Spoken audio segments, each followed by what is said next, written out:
Hello, welcome. I hope you can all hear me loud and clear. I see some messages already coming in. Yeah, Rob at 9876543321, Steve live. Excuse me, a bit of a frog in my throat. Yeah, I hope you liked the countdown timer. I just thought it was something to watch while I was just getting ready. How is everybody this week? Hope we are all well. Sorry about this. I do have a bit of a scratchy throat. I do hope you'll excuse me. So, welcome to another live chat from Elvis the Ultimate Fan channel. I do this most Sundays, and I'm glad that the people now that are giving me a thumbs up and so forth have joined me, because if not, I'd be talking to myself. So that's good. I just wanted to discuss something that had cropped up during the week about Lisa Marie Presley moving back to Graceland. I was just wondering what everybody thought of that story, whether they think it'll happen. Personally, my own thoughts about it is I don't think it will happen. However, hi Chris. However, I just like to say what I think would happen if I'm wrong and she does move back to Graceland because of recent events, Ben being laid to rest in the meditation garden and so forth. What I think, if I'm wrong and she does move back to Memphis, I don't actually think she will move into the mansion per se. What I think is there's a couple of options. They could build something out the back of Graceland, because there's quite a lot of pasture out the back of Graceland between the mansion. Then you've got what used to be Vernon's office, and then you've got a great big wide expanse of pasture until Charles Road or Charles Avenue, whatever it's called, runs parallel with the Elvis Presley Boulevard. So they could build something there for her. Or I was also thinking Vernon's old house or former house on Dolan. It's been up for sale on and off quite a while, and Jack Soden, CEO of Elvis Presley Enterprises, has gone on record as saying that they've tried to buy it many times, but the money was just too high. He felt they were being gouged because of who used to own it. So that's a couple of things. I just don't feel that Lisa would feel comfortable being upstairs in her former bedroom while guests are and visitors are going around downstairs. So if I'm wrong and she is moving back to Memphis, I don't believe that she will stay upstairs. What does everybody else think? Do they think that maybe, Let's have a look here. She doesn't need more spotlight. No way she'll move into an attraction. Yeah, well, Matt, that's what I think. Yeah, that's what I think. Chris, well, you see, it's only a rumor. People have just started putting two and two together and thinking, well, because Ben is laid to rest in the meditation garden, then she's going to move back to Graceland. I don't think so. If she does, it'll be in a purpose-built house behind the mansion, or in the old house that used to belong to Vernon on Dolan. Actually, Dolan would be ideal for her, because thanks for that, Matt. I remember people saying, actually, there's a back gate at the bottom of Vernon's old garden that just opens up, and you're onto the grounds of Graceland straight away. So that would be perfect for her. And then she can just pop in and to the meditation garden anytime she feels like it. Well, of course, out of hours, of course. Although that being said, you could just imagine Lisa just turning up one day while people are touring. Because I remember a story when she lived in the UK. She used to very, very often go down to the local public house, the bar, whatever you want to call it, and she'd play darts with the locals and just have a great time. And then she also used to serve fish and chips in a mobile van, one of those mobile vans that you see at carnivals and things like that sometimes, just outside the pub if somebody wanted food going home. So she's kind of like that. I actually think Lisa's pretty down to earth. I really have to say that. I really do think that she's down to earth.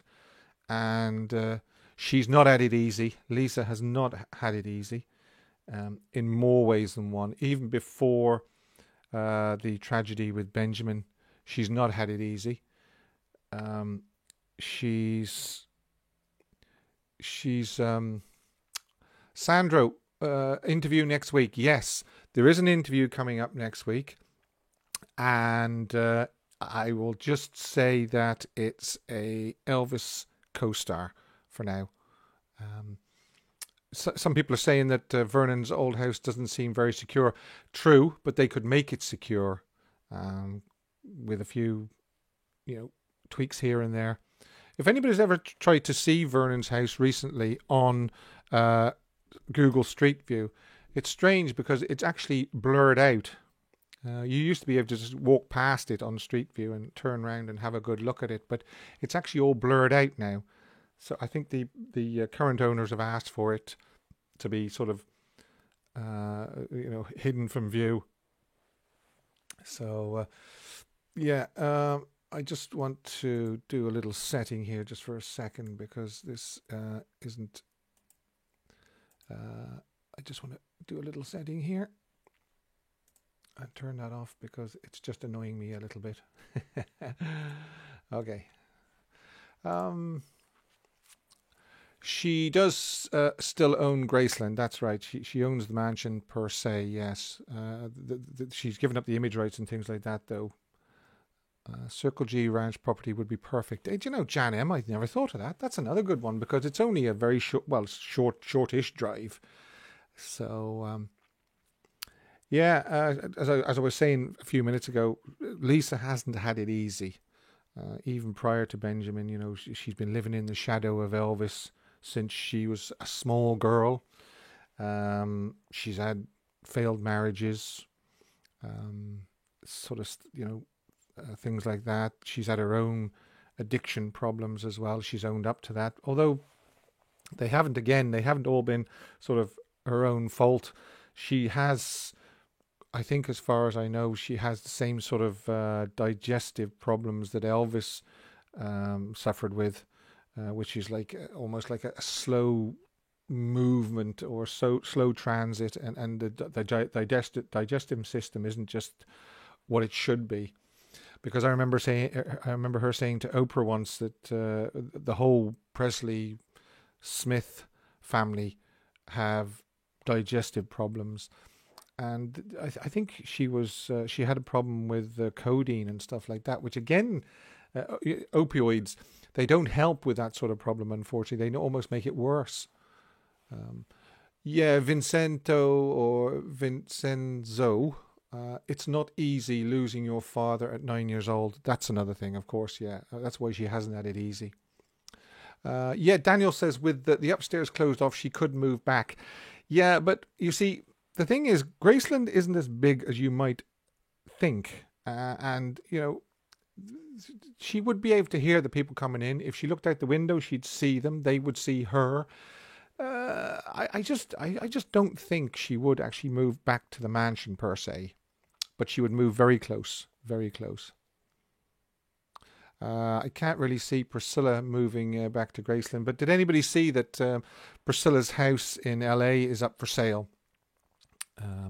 So that's another pointer that things are actually moving along. Some things are moving. I firmly believe that within the next few months we're going to see some big change in the structure of where Lisa is and where Priscilla is and so forth. Um, yeah, I mean, Derek says, there's 2 or 3 rooms upstairs way too small. I mean, when you think about it, the main building of Graceland, the upstairs, is only really Elvis's bedroom, the bathroom, Lisa's room, a small bathroom bedroom which Ginger used, and then Elvis's office. It's not really that big.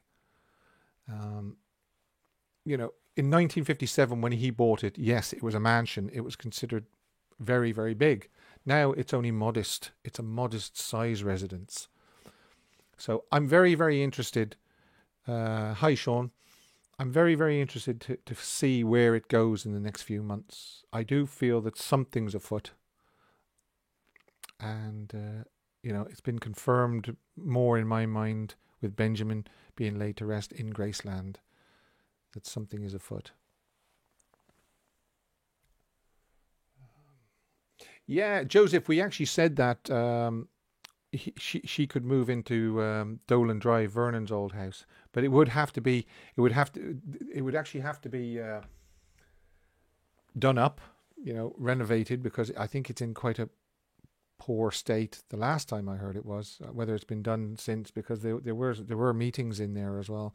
It would have to be more secure because it's very near the street, and you couldn't really have Lisa, sort of that close just to the street. The main reason I think she won't move upstairs is another reason is because I can't see the tours ending. Didi Solo says, is it possible they could close Graceland?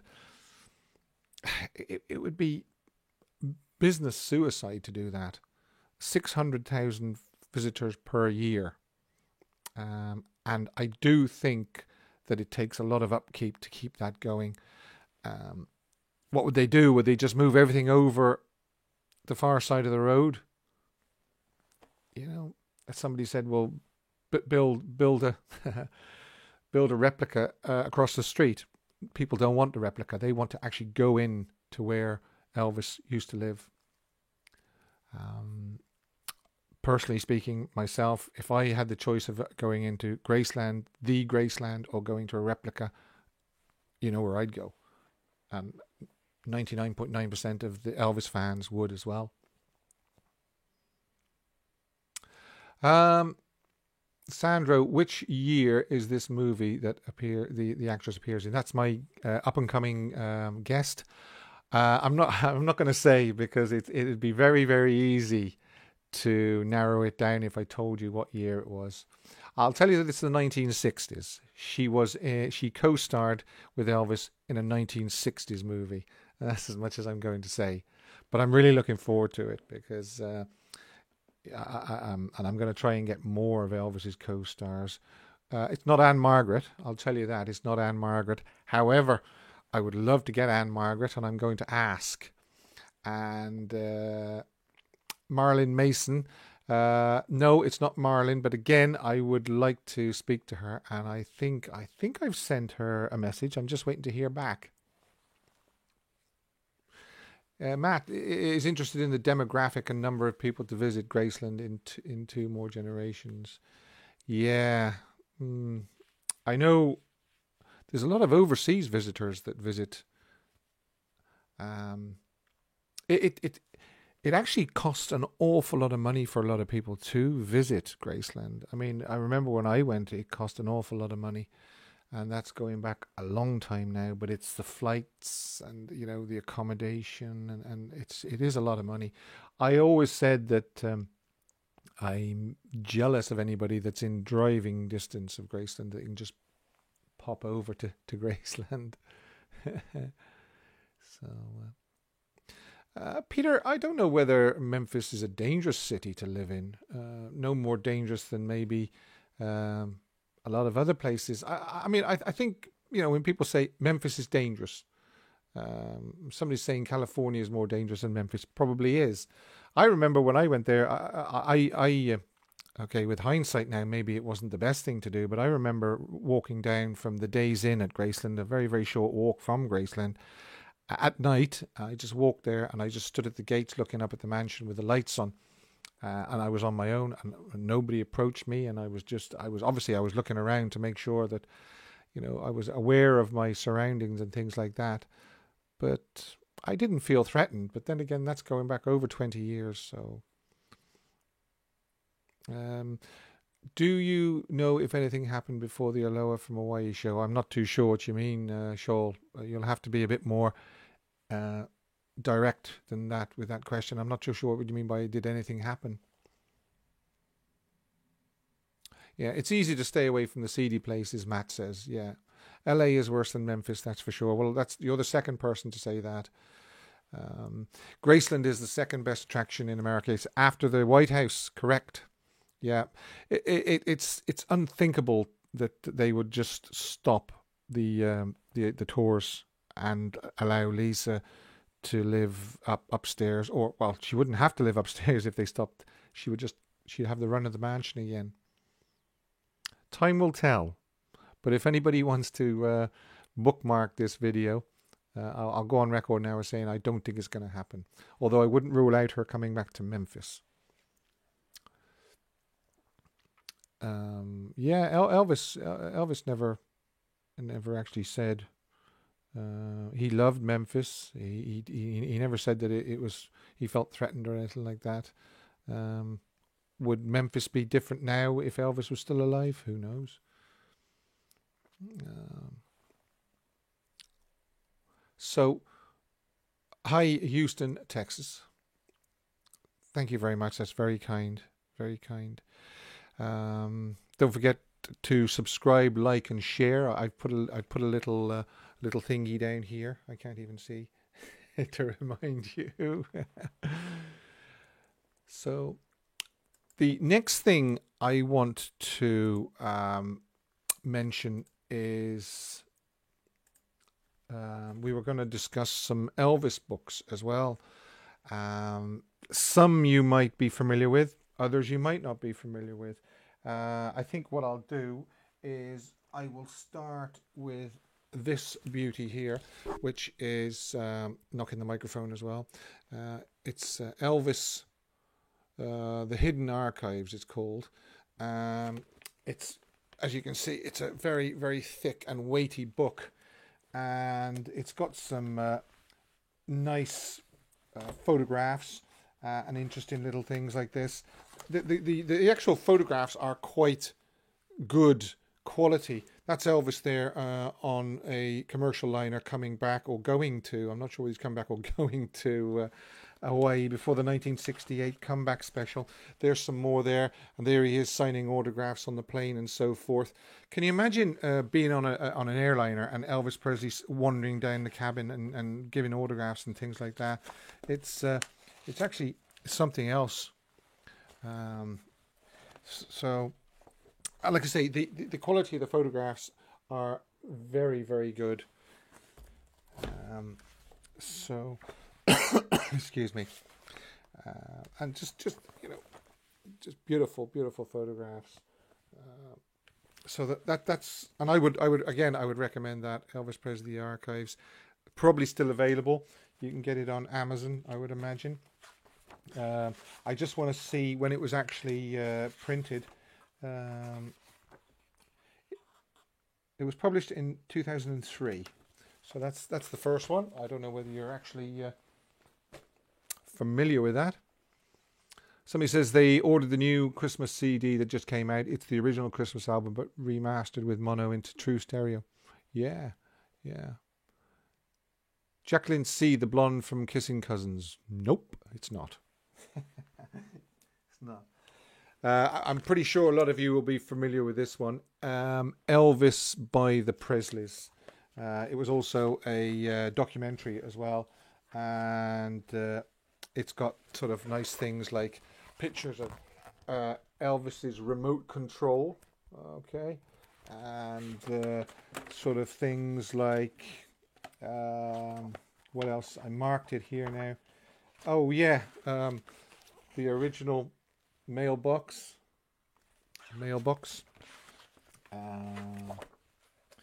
Quite a nice... Oh, there's a nice... Actually, there's a nice picture there of Dodger, Delta, and Lisa Marie. What else have we got here? Elvis's cigar box. Oh, here's a very interesting thing. This is the itinerary that Priscilla wrote out for her trip to see Elvis. And she's written things like passport, shot record, tickets, list of addresses, money, schedule, luggage. And then she goes down to write her itinerary, Lufthansa 400. It leaves Frankfurt at 13:30 on 19th of December 1962 and arrives New York, Idlewild even, at 4:05 on the 19th of December 1962. So she then spent the Christmas period with Elvis, and she left again on the 3rd of January 1963, Lufthansa, taking off at 7 p.m. and arrived Frankfurt at 8:05 a.m. So that's quite an interesting thing. And then we've got some Elvis's personal cigar collection, Roytans, I think they are. What else? I wanted to show you something else as well.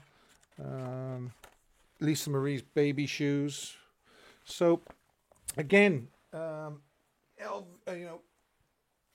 if you haven't got Elvis by the Presleys, it's worth it.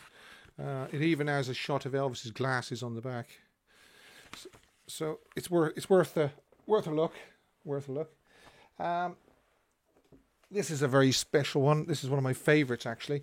This is the original hardback Marty Lacker and Patsy Lacker's book, Portrait of a Friend. And I'm quite proud of it. And somewhere, I'm not sure if it's at the back or the front. I think it might be at the back. Yeah. I don't know whether you can make that out, but I'll read it out for you. This is copy 526 of an edition of 5,000 copies published in June 1979, and it's signed by Patsy Lacker and Marty Lacker. So I remember saving up for that and having to pre-order it and send a deposit and everything like that. And that it's a really nice cover as well. So, and... Then, what else have I got? I think this is quite rare, actually. The Life and Death of Elvis Presley. It came out, I think, in 1978. I'll just have to... January 1978. And it's okay. I mean, there's some nice shots from the movies and things like that. Some of the pictures are a bit grainy, but then again, they could actually be, I mean, some of them are grainy, but some of them could be sort of shots from fans and things like that. But again, it's a nice read. It tends to sort of finish about, even though it was published in 1978, it seems to finish at about 1974. So that's strange. Now, there's one here, and this is the Elvis Encyclopedia by David E. Stanley. it's kind of a day by day thing. It's a little bit like the Guralnick book, which is Elvis Day by Day, although not as comprehensive. So that's another one you might be familiar with. I remember getting this one, the Complete Elvis. Sandra says she has the encyclopedia. Okay, I remember getting this one in 1982. So this is quite an old one, and again, it's got some good photographs in it. So if anybody's got that, it's got some nice color photographs in it. Somebody says they found a few mistakes in the Elvis Day by Day book. Yeah, well, there's no matter how good you might think you are, there's always a few mistakes creep in. The Final Years by Jerry Hopkins. That's the follow-up to the 1971 biography. Now, I've got the 1971 biography somewhere, but I couldn't find it this afternoon when I was going through the books. But it's worth a read. The first one as well is worth a read because it was actually written in 1971 before Elvis died, obviously. And I always think that sometimes books that are written after he died, they tend to, I don't know, cloud things, and maybe they're elaborated a little bit, but this was written whilst Elvis was still alive. So the first volume and the second volume, The Final Years, is a good read by Jerry Hopkins. I will say a very, very good read. This one here, big favorite of mine, Elvis and June. In the Twilight of Memory. Okay, now I'm sure a lot of people are familiar with Elvis and June, and it is a love story. Not was a love story. It is a love story. I don't think she ever stopped loving him. I know she went away and got married, and we're all familiar with him. You can send super chat with comments. Yes, that's right, Saldo. You can. Yeah. Oh, Sandro. Sorry, I beg your pardon. I got your name wrong. I was saying about this, Elvis and June. We're all familiar with the story she tells about how he wanted to meet her at the train station. And he says, I've got something really, really special to show you. And it hadn't actually broken when he was saying this, that he'd bought Graceland. And she says, I'm sorry, Elvis. She fair play to June. She did meet him at the train station, but she didn't get on the train and go to Memphis with him because she says, I'm engaged to be married. And I think his face just dropped to think that she'd gone ahead and got engaged. But I don't think June ever really stopped loving Elvis. June isn't too well, unfortunately, so we should all send our best wishes to June. Sad to hear that. Angela, we're not sure whether Lisa Marie is moving back to Graceland. It's a theory at the moment, and I've been saying, in case anybody's just come in, I'll just recap for you. I don't think she'll actually move into the mansion. If she does move back to Memphis, she will either have something built behind the mansion in the pasture, or she might even stay in Dolan, Vernon's old house. Let's do some more books. Okay, we've got Being Elvis, A Lonely Life by Ray Connolly. That's quite a recent one. Ray actually met Elvis in 1969, and on my YouTube channel there is a interview I did with Ray a couple of months ago. So again, not a bad read. It's 2016, so 4 years ago.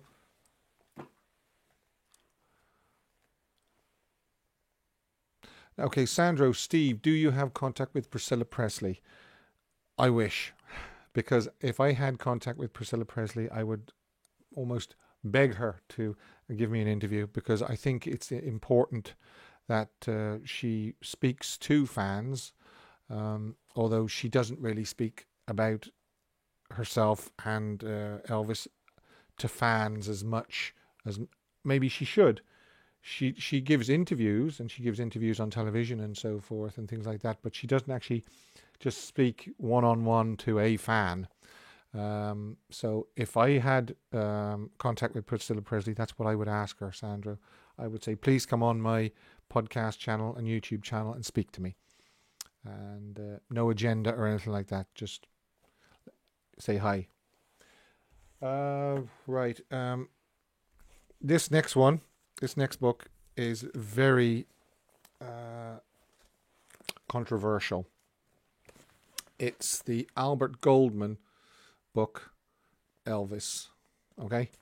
I bought it when it was published in 1981 because there was so much brouhaha about it, and I read it, and to be honest, I have to say it's junk. Okay. And that's all I'm going to say. Sorry to be so blunt. And then because I suppose it was a success, it sold a lot. He brought out another one, Elvis: The Last 24 Hours. Okay. And it's obviously nothing like the first one. It's just like a bit of a rush job just to get some more bucks. I mean, as you can see, the original one is a big, thick book. It's got I don't know how many pages, nearly 600 pages. The second one, the follow-up, is only 192 pages, and it's also quite big type as well, so it was just a let's get some more bucks. That's basically what it was. I'm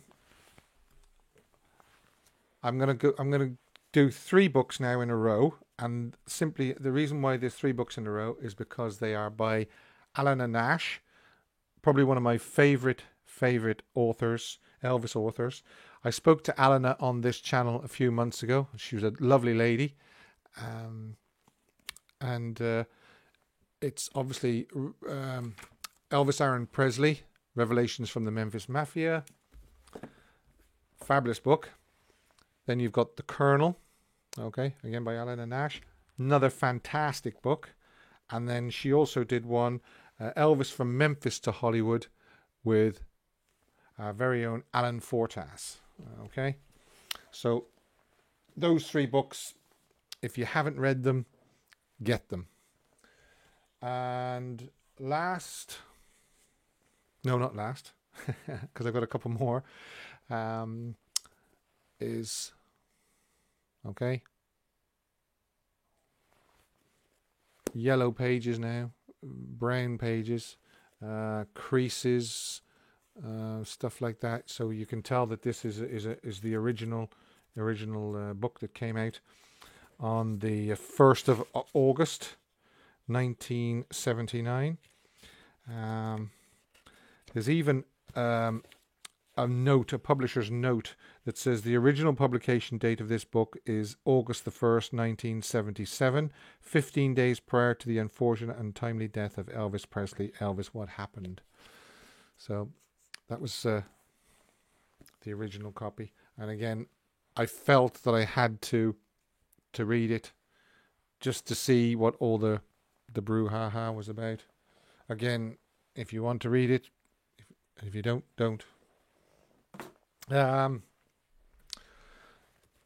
2 fabulous Elvis volumes, Volume 1 and Volume 2, by Peter Guralnick. And the first part, Last Train to Memphis, okay, and it's the rise of Elvis Presley. And I just, the same with Alana Nash's books as well. I can't say enough about these books. If you haven't read, I'm sure a lot of you have, but if you haven't, read that book, Last Train to Memphis. And after that, because that first volume, that one there, takes you up to him going into the army. Okay? Then the second one, again, Peter Guralnick, Careless Love, The Unmaking of Elvis Presley. Carries on from him going into the army, coming out of the army, and obviously up to 1977, August 1977. So, there you go. I finished with those two books. Alana's first, and then Peter Guralnick. Save the best to last, those two authors. So what does everybody think? Let's have a look now. Alana is a great and fab interview. Yes, I thought it turned out very well. Jacqueline says, my copy of Elvis What Happened is in worse condition than yours. Well, to be honest, what did I do with it? I think I threw it far away, actually. The reason probably why it's in not too bad a condition is simply because, and obviously the yellowing pages are just from age, is I only read it probably once or twice in the last 43 years, simply because once I'd read it, it was like, okay, that's Elvis What Happened, fair enough, let's move on. Okay. Sandra says, which book is your favorite book? It's a toss-up between Alana Nash's book, The Colonel, and the two books by Peter Guralnick. Of the ones I've shown tonight, anyway. I could fish out other ones and show them to you, but definitely Alana and Peter Guralnick's. I actually asked Peter to come on the show and have a word with me, an interview, but as yet nothing.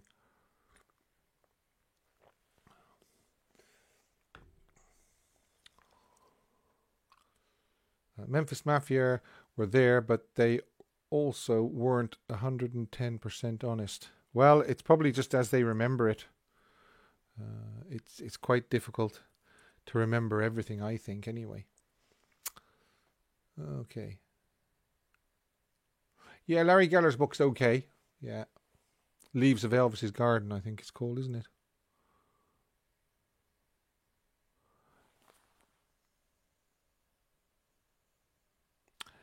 Yeah, Mario he says that Mike Stone stated on another channel he is in the process of writing a book about his whole life. Yes, well, this is it. I mean, when I spoke to Mike a couple of weeks ago and interviewed him, it's on this channel.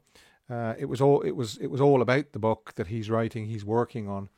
But don't forget, Priscilla is only a smallish part of his life. The Death of Elvis is a very, very good book as well. I couldn't fish that out. I don't know where it is. The Death of Elvis. It's very in depth, very technical. It goes into all the ins and outs of his medical condition and his medications and the autopsy and so forth. Elvis and Gladys by Elaine Dundee, worth reading. Yeah, I suppose. I don't think she was too complimentary about the relationship between Gladys.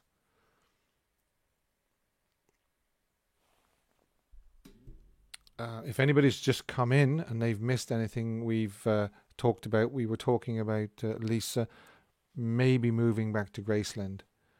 Don't forget, if you want to see all this video, you can watch it on replay.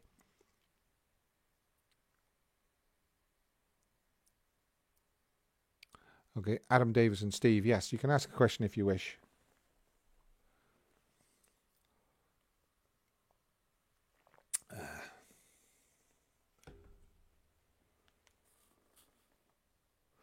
Yes, there's a book by Alfred Wertheimer called, mine is called Elvis 1956 in the Beginning. And there's some great photographs from 1956. Lisa is supposed to be writing a book, correct? Although with the recent events, I would imagine that's probably been put on ice for now. So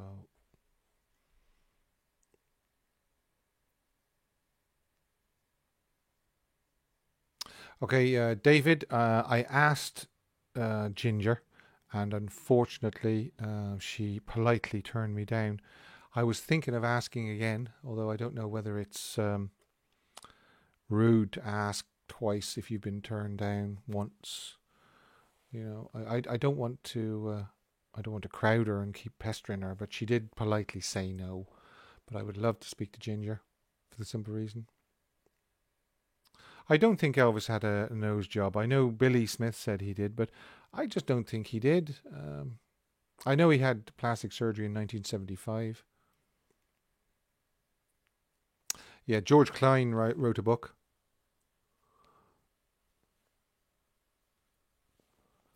Hello, Bernie from Northern Ireland. Well, Don, we're not sure whether Lisa Marie is moving back to Graceland. There's been a lot of speculation that she might be moving back to Graceland because of recent events. Um, Sorry, just getting distracted there a second. Something on my screen. People have said that she's moving back to Graceland because with Ben being interred and buried in the meditation garden. Yeah, Joe Esposito. Yeah, he wrote a book.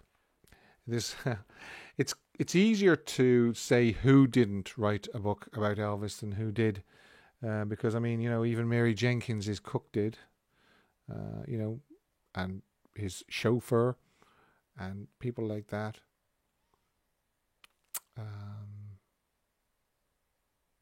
Okay, Bernie, I'm going to tell you straight out. I do not think that Bob Joyce is Elvis.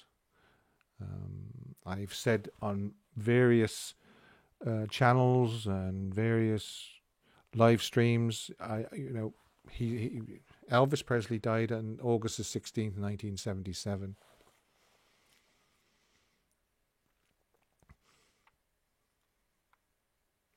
No, Mike didn't actually say the last time he spoke to Priscilla. If I speak to Mike again, I'll ask him.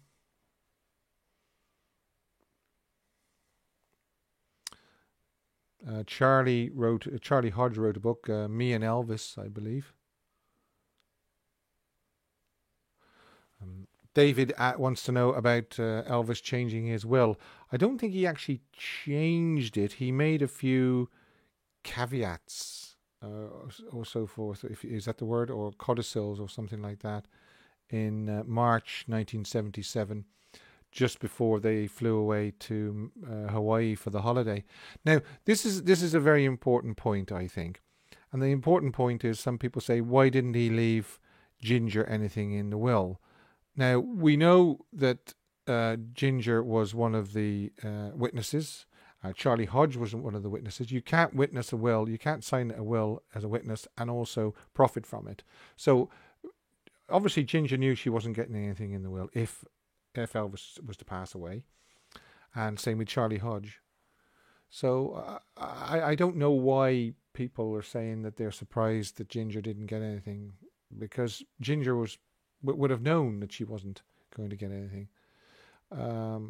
It strikes me that Elvis didn't think he was going to go as quickly as he did. You know, after Ginger and Elvis got married, she would have been entitled to a share of his estate anyway. So,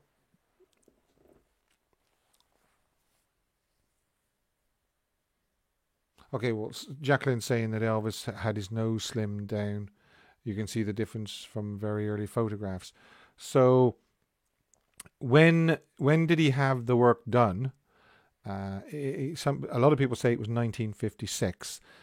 Elvis was photographed multiple times, nearly every day in 1956.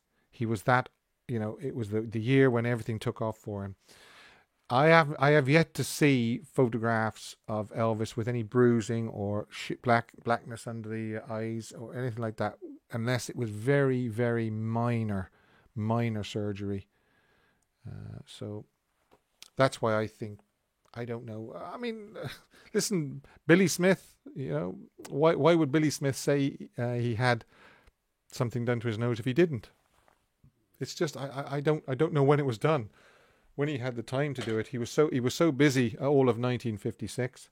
Even in July when he was on end of June. Well, let's see now. Probably early July to mid August. He was on holiday,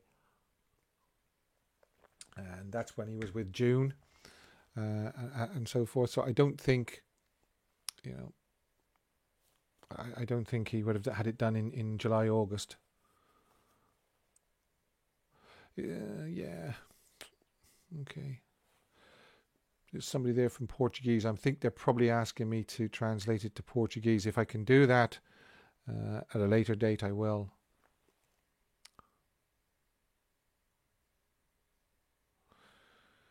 Okay. Okay. Sandro said that Billy Smith said it on his YouTube channel. Yeah, that's the Memphis Mafia Kid, I believe.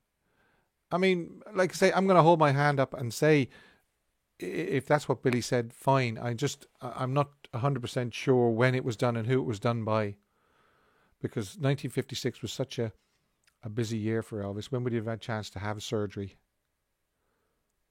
Okay, Deb says he wasn't going to marry Ginger. He had no interest in marriage at 42. Okay. Deb, are you the same Deb that you and I discussed Lisa moving back to Graceland this week? Because I covered that now in the early part of this live stream. Hello, David. You're late to the parade. Yeah, Priscilla didn't move to Tennessee until 1963. Yeah, but she visited him in 1962.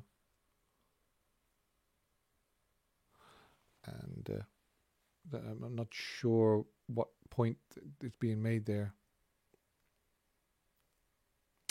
And Margaret didn't write a book about Elvis, I believe. Not strictly about Elvis. She's obviously, given multiple interviews about Elvis, though. Yeah, Lemmer Fike's book, obviously, I don't think it got completed because he died. And Red West's is in the making, I believe.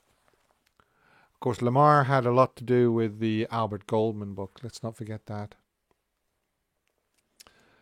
Priscilla has said that she doesn't want to be buried at Graceland, I believe. I read recently.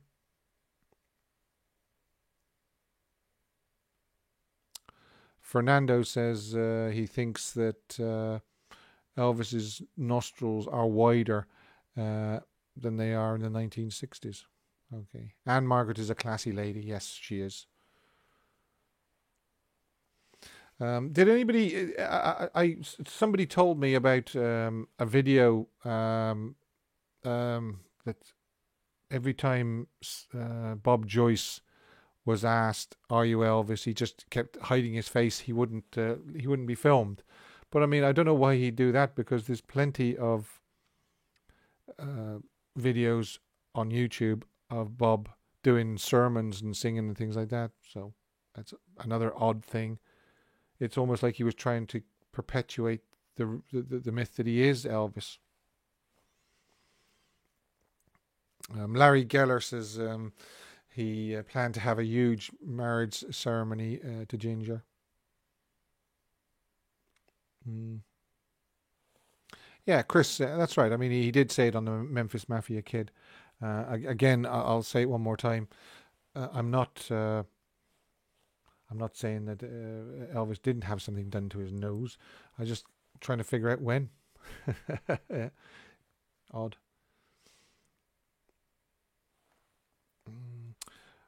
I think it's unfair for anybody to call Ginger names, especially if she's not prepared to come on my channel and answer them herself. So it's not fair to call Ginger names. That would be my. Well, I mean, people are saying they're pro Scylla or they're pro Ginger or all this. I know there is sides, that people fall. They fall towards, either being for Scylla or against Scylla, for Ginger or against Ginger. But is it really? Should we really get to that? Should we as Elvis fans, should we not just be the fans of Elvis and accept that he married Priscilla? It didn't work out. She left Elvis for Mike. Ginger was very young. She was only 19, 20 at the time, wasn't she? Uh, she had a lot to try and get used to, and Elvis's lifestyle and so forth. So, it's not a case of being pro Cilla, anti Cilla, pro Ginger, pro Linda, against Linda, whatever. It should be. It should just be Elvis's. We should be Elvis fans. That's what I think, anyway. If hopefully you'll notice when I do an interview, I don't judge or I don't take sides or anything like that. I just let the guest say what they have to say, and it doesn't matter whether I agree with it or not. I invite them onto the show so they can say their piece. It's not up to me to say, well, that's not right or that's not wrong and so forth. So Dave Hebler was the same. A lot of people said that I shouldn't have had Dave on. He's a traitor and all this and all that. That's nothing to do with me. I just wanted Dave to come on and say his piece. And it would be the same if Ginger did ever grant me an interview. And if no way Priscilla is going to grant me an interview, but if she did, I wouldn't judge. I would just let it stand as it is. No, Clinton, I just want to clear this up. Ben isn't actually buried next to Elvis because there's no room next to Elvis. He is the far side of the garden. In other words, the other side of the fountain, if you like. Yeah, David, I mean, thanks. The Dave Hebler interview was very good.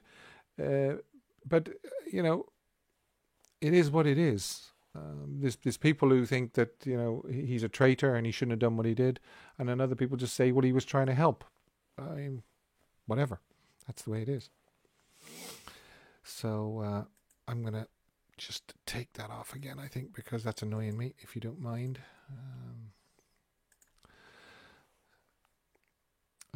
I knew Bobby Joyce in the late 60s. He was an Elvis fanatic. Elvis named his son's middle name Charo. Yeah, he's not old enough to be Elvis anyway. He's probably what is Bob Joyce, late 60s, early 70s?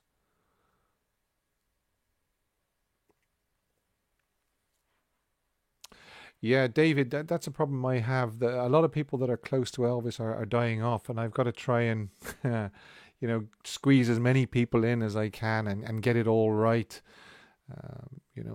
So it is a conundrum. And of course, not everybody's prepared to talk to me, unfortunately. Yeah, I mean, yeah, Elvis would have been 85 in January, and in no way is Bob Joyce 85. I'm sorry, but he isn't. And I agree with some posters on here that Bob Joyce, the Bob Joyce thing is a little irritating. Jerry Schilling, I've tried to contact Jerry Schilling, but no luck.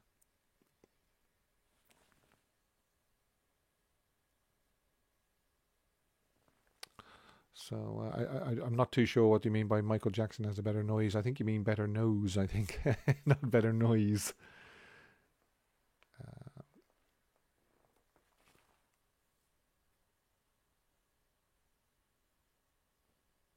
Yeah, I mean, Richard, Bob Joyce was asked face to face, was he Elvis? And he said he was not.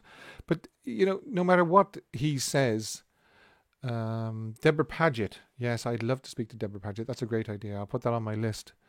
No matter what Bob Joyce says, nobody is, there's people who are not going to believe what he says. They want to believe that he's Elvis, but they don't want to believe it when Bob Joyce says, I'm not Elvis. It's selective. If anybody would like to tell me any stories about seeing Elvis live, I'd love to hear them. Yeah, Sam, I know you meant noise. No, nose, not noise. Bob Joyce isn't even an Elvis impersonator in my eyes. So he does try to sound like him, but I'm not too sure why he tries to sound like him, because he's supposed to be a preacher, pastor.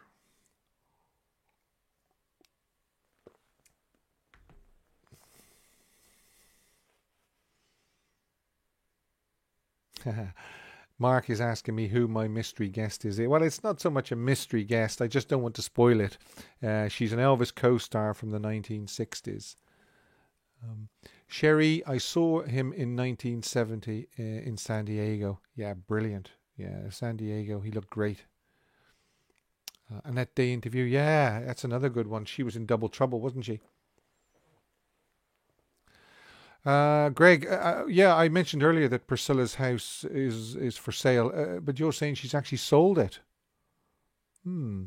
If she sold it, and then yeah, I didn't think she sold it that quick. I saw it. I saw it in the pictures, and it's a beautiful house. I wish I had 13 million, because I think it was 13 million it's going for.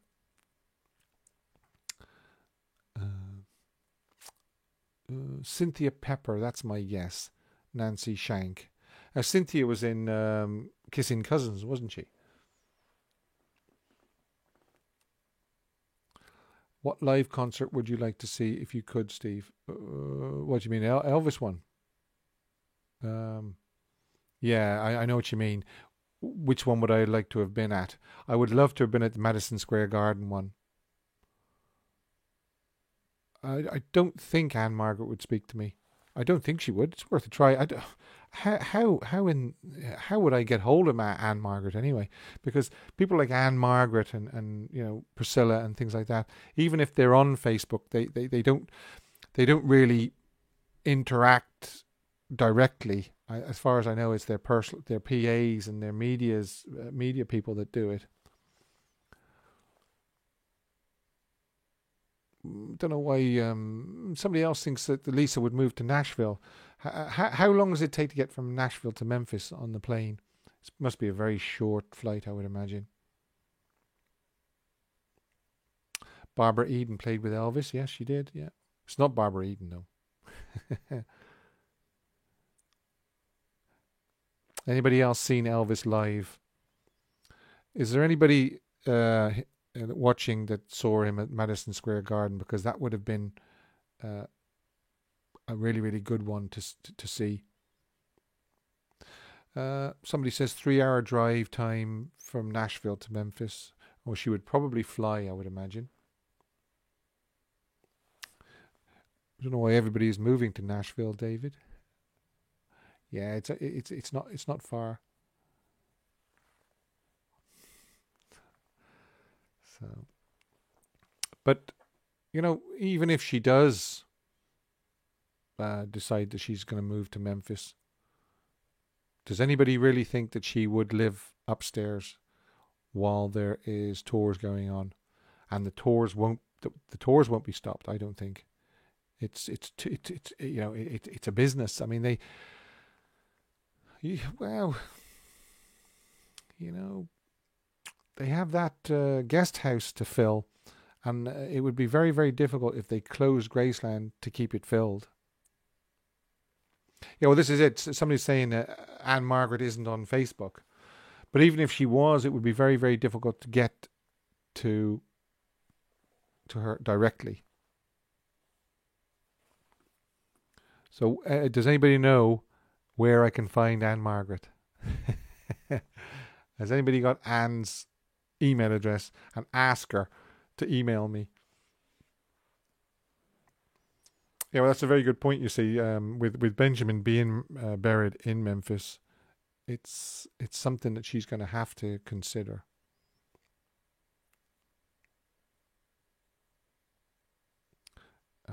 Anybody that's been to Graceland, as myself has, it's not as big as you think. And she would probably feel quite intimidated during the day if she was up there with the fans coming and going. Linda Thompson has Facebook. I asked Linda, and unfortunately, she initially said yes, but then she hasn't come back to me. So I think she's probably changed her mind. Actually, just thinking about it, actually, she could have her own suite probably in the guest house. I never thought of that. Never mind Vernon's house on Dolan.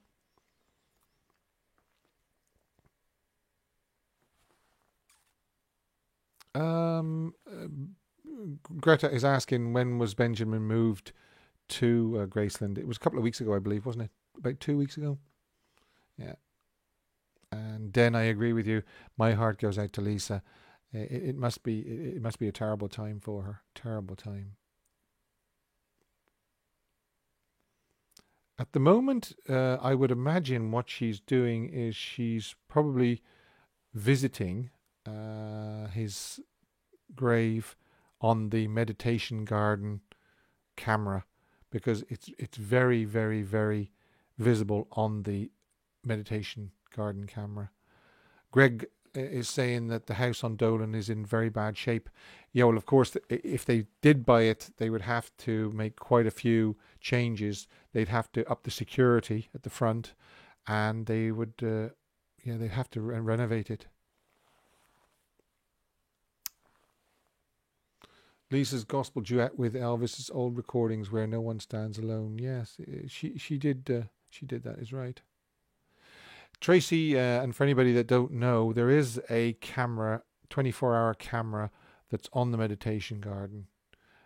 It's only accessible if you're a member of Graceland Insiders.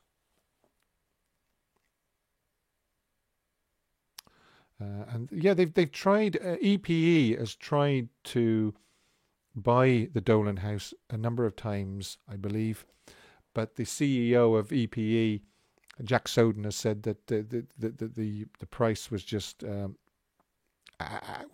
was too much for what it was. They were obviously asking too much for it. He said it was silly figures. It was telephone numbers or something.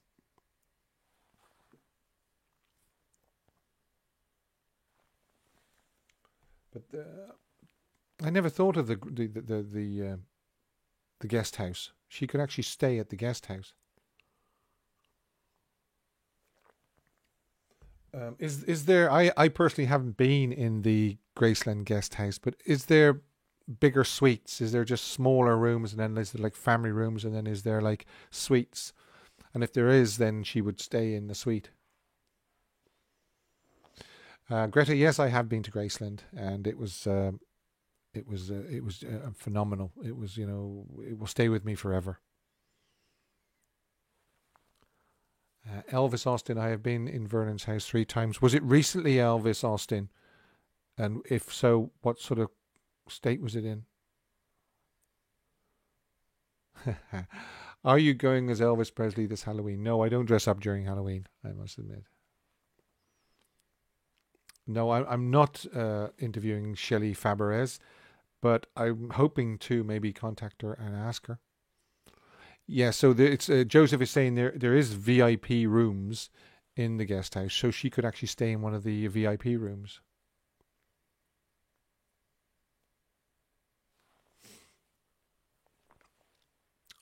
So yeah, so if she doesn't move full time to Memphis, she could just stay in a guest house whenever she comes. Although that being said, we all know that she does stay upstairs when she visits the mansion. She visits the mansion quite a few times a year, especially around about Christmas time. They all have Christmas dinner during the holiday period in Graceland. Yeah, well, again, yeah, she has 2 girls. She's in the middle of a custody battle. She's in the middle of a divorce. So, yeah, it's not easy, is it?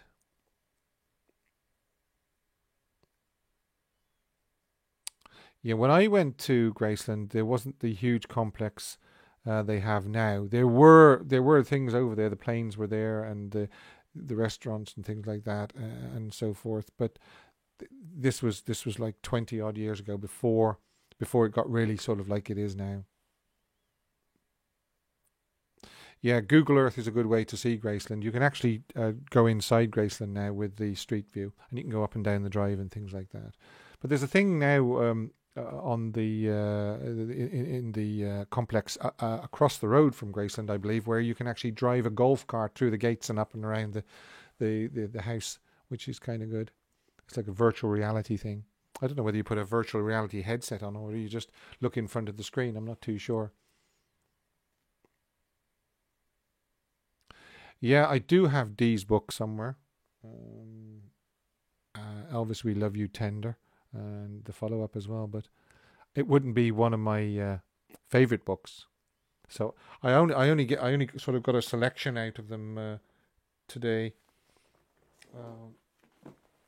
And for anybody that missed it earlier on, the two by Guralnick, Last Train to Memphis, the first volume, and then Careless Love, two of my favourites and well worth a read, highly recommended. And also the three by Alan and Nash, which is Revelations from the Memphis Mafia, Elvis from Memphis to Hollywood, Alan Fortas, and what did I do with the other one? Elvis and the Colonel. I must have thrown it on the floor.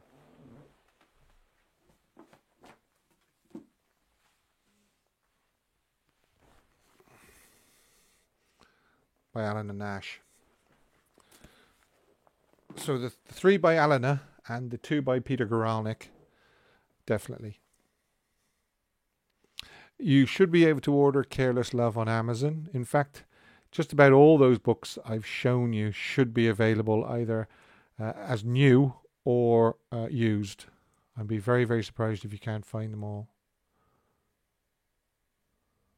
Yeah, Dee is now actually deceased. Dee isn't alive anymore.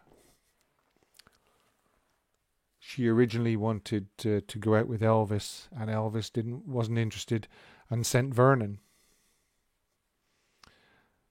Cat Girl Blue, hello. Jean Duchette, no, I haven't interviewed Jean, no.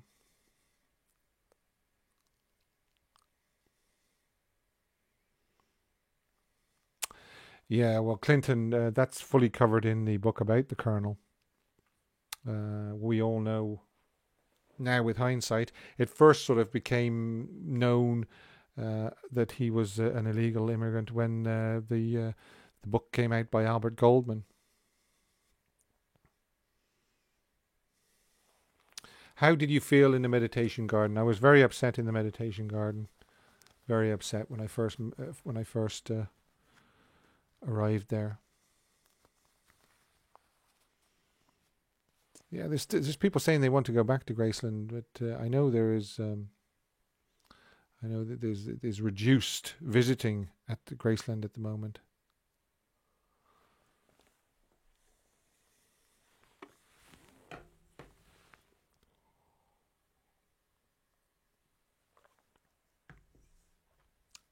Greta, I'm not too sure what year Dee passed away. It wasn't very long ago, though. If anybody knows, they can let me know. But it's not something I know off the top of my head.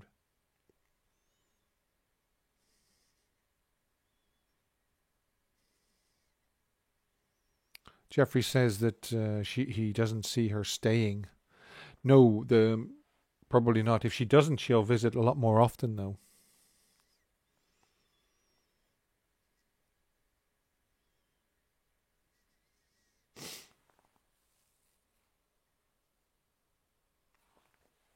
Chris says that she read the Stanley book. Okay. Thanks, Danny. He says that Dee passed away in 2013, so that's 7 years ago. I knew. And somebody else says I think she died in 2002. I don't think it. Well, can somebody Google it for me?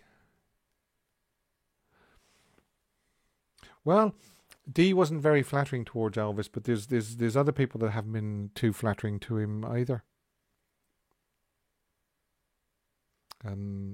They're saying the bar at the guest house is not open due to the virus. And Paulie says that he went there last month and he had the place to himself. I'd imagine they're suffering at the moment with the things that are going on. I don't like to mention it too much because I like this to be a COVID-free zone where we can all switch off for an hour or two and just talk Elvis. But it's not great. Anne loves Elvis. Well, she says she just joined the chat. We were only discussing it because there has been rumours that she might move back to Graceland, but we don't think so. Lucy says she died in November 2013, so we'll take that as being that Dee passed away in 2013. So that's seven years ago. I didn't think it was that long ago. Yeah.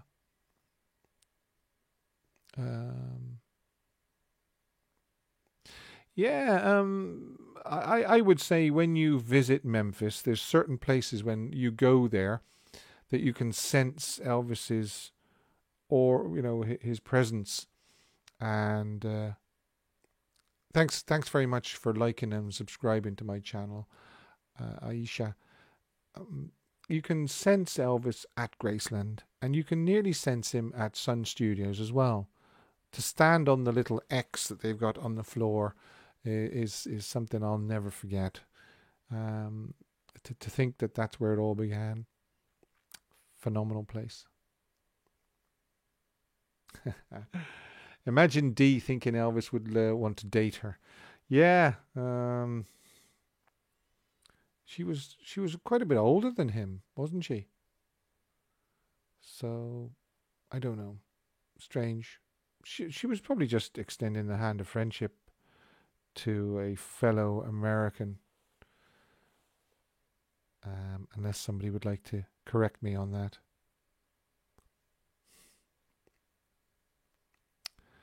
I'm not too sure what Elvis would have thought of Trump.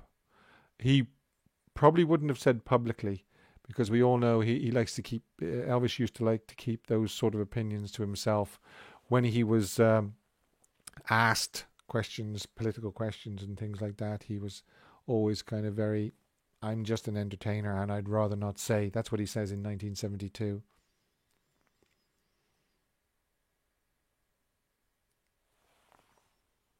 Okay.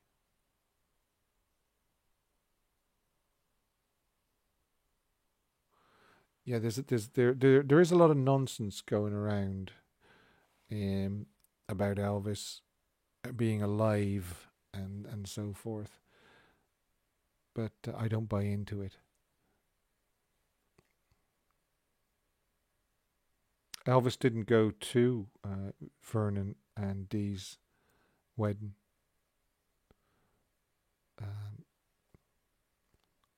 Yeah, we know why. Because he was upset to think that Vernon was remarrying so soon after Gladys passing away. I think it was always almost like an unmentioned topic between them. They both knew how each other felt, but I don't think they ever discussed it. It was just Elvis had to live with it, and Vernon let him live with it, I suppose.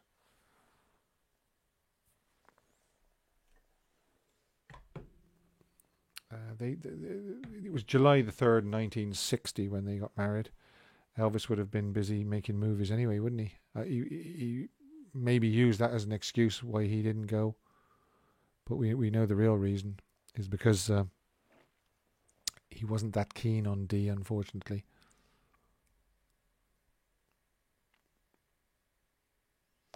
Okay, somebody's asking why they haven't released Elvis's autopsy yet. Vernon asked it to be sealed until 2027, so in another 7 years it'll be public.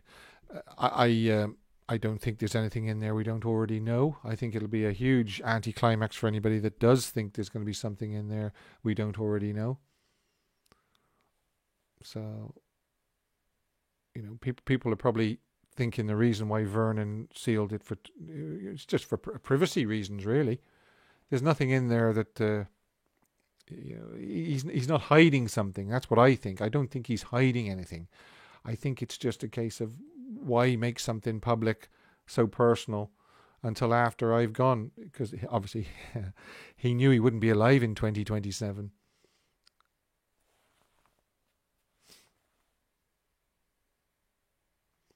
Hiya, Al. No, I asked Billy Smith, but I didn't get a reply. I know that Bill is really stopping doing, um, appearances and interviews and things like that. He probably still do the Memphis Mafia Kid, but as far as I know, he's gone down on record as saying they're not going to do any more things like Elvis Week and doing the fans meet and greet and all those sort of things because Billy is getting older. He's just running out of steam. He actually went on record as saying it's not because I'm getting tired of talking about Elvis, because he says he'll never get tired of talking about Elvis, but it's just, yeah, he's just running out of steam, I suppose. He wants time to relax and enjoy his retirement.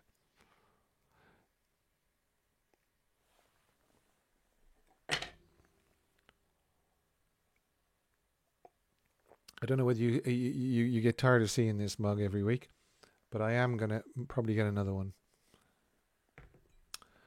I tried reaching Anne Helm through her son, but I got nothing back. So maybe she's not doing any interviews anymore. And another lovely girl, follow that dream. That lovely girl, yeah, I'd love to speak to her. Elvis was very patriotic, so I think he would have loved Trump. Yeah, we'll never know now. We'll never know. I don't think he would have told us either way. He would have, if somebody had asked him outright, I think he would have probably not so much dodged the question, but he would have said that he just preferred to keep his opinion to himself. I think at the time, Colonel Parker said, "Don't get involved with giving your own political views or likes or dislikes. Just tell them that you're an entertainer, not entertainment. You're yeah."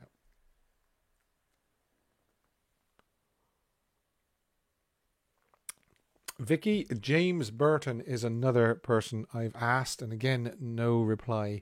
I get used to not getting replies from people because I understand they probably get a lot of requests every year, month, week, so they can't reply to everybody.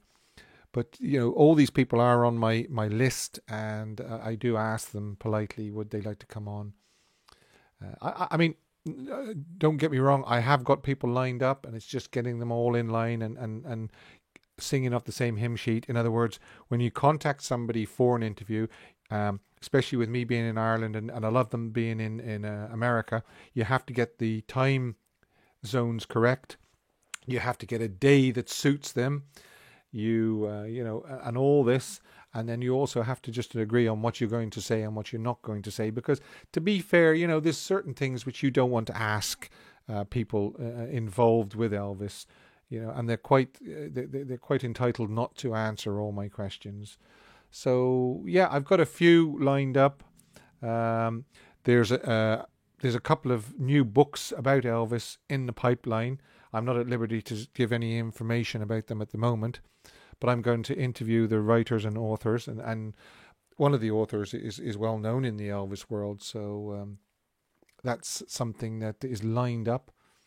So for anybody interested in what's coming up, I can I can promise you there is plenty coming up. People close to Elvis, people who know about Elvis, and so forth. So hopefully they will be good interviews. They'll be good, interesting interviews, because that's what I try to do. When I do an interview, I try and do it from the perspective of what a fan, as I'm a fan of Elvis, what the fan would like to hear, and who they would like to hear from. I'm trying to get Duke Bardwell, who played bass for Elvis, but he's not very active on Facebook. He doesn't post for long periods of time, which means he probably hasn't even seen my request.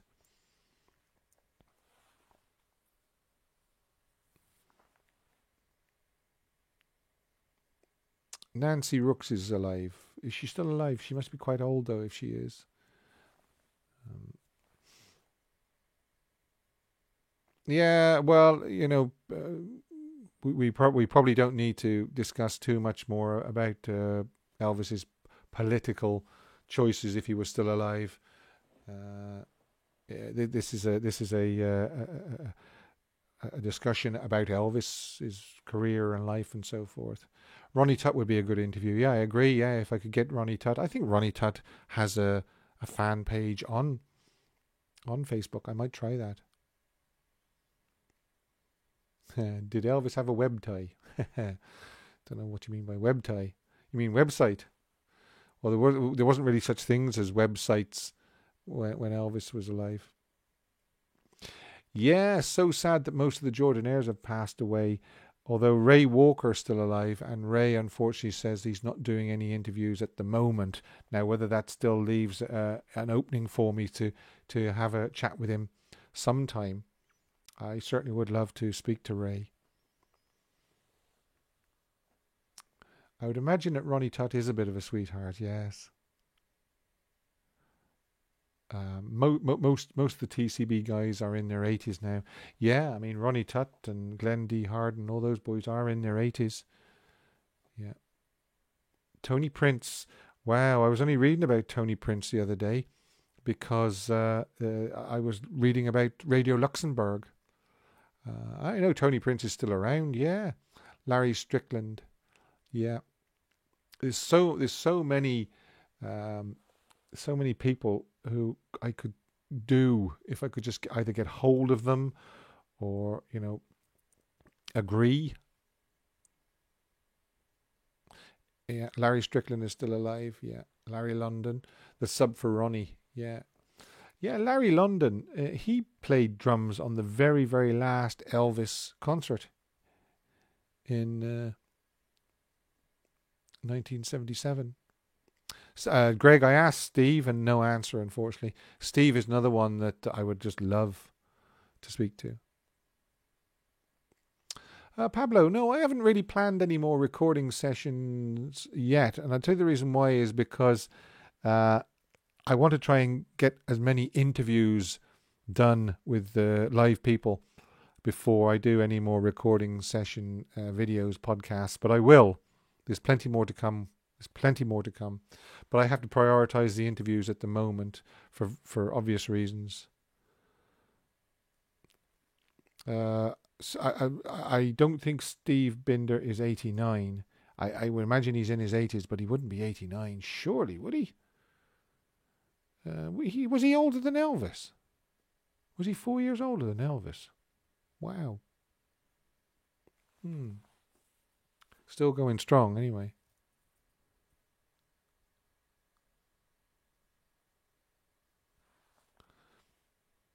Pat Boone. Yeah. Do you know somebody else I was asking, and again, unfortunately, I haven't heard back yet, is Peter Noone. If anybody heard the interview that he did with Elvis on the the set of Paradise Hawaiian Style with Tom Moffat, very funny, very funny. But I would love to, I'd love to talk to Peter Noone. But Peter from Herman's Hermits, he's still doing, he's still touring, he's still doing appearances and everything. David says that Steve Binder is 87. It's still a great age, isn't it? Great age. So Ronnie Tutt, James Burton, Jerry Sheff. Yeah, Jerry Sheff is another fella I'd like to speak to. All those guys I would say would have some stories to tell. Great drummer, Ronnie Tutt, as well.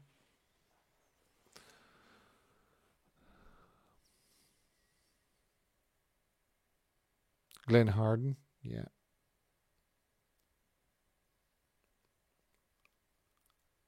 Yeah, a lot of people say it was strange that when Donald Trump awarded Elvis the medal, Priscilla, Riley, or Lisa, nobody went to pick it up.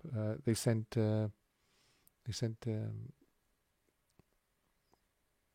Did you see the TC band in Dublin in 2018? No, unfortunately, I couldn't make it. Unfortunately.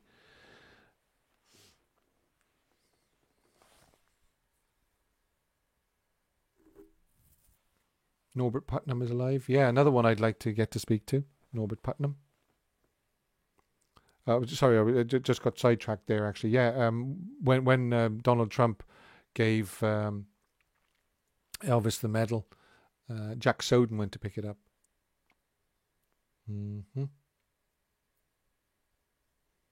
Johnny Hara. Is Johnny still alive? Is Johnny Hara still alive? I thought that Johnny had passed away. But yeah, he played the old Elvis in This Is Elvis, and he was shown going upstairs and everything, wasn't he? Yeah, I mean, somebody's just confirmed there. Hara's passed away, sadly. I could try and get an interview with Kurt Russell. Kurt's a huge Elvis fan, and he's always so respectful when he's talking about Elvis. And he was very respectful doing Elvis the movie. There's some things about Elvis the movie that I didn't like. You know, the things like him talking to his shadow and things like that. But then again, that wasn't Kurt's choice. That was the producers put that in.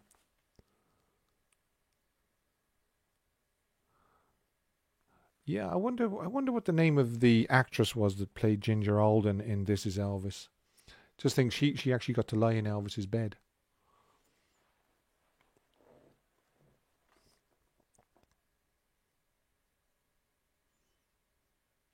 There's a big long interview that Elvis did in 1972 for Elvis on Tour, and somebody was saying he has a beautiful talking voice as well, not just singing. Well, yeah, he did. He had a great talking voice.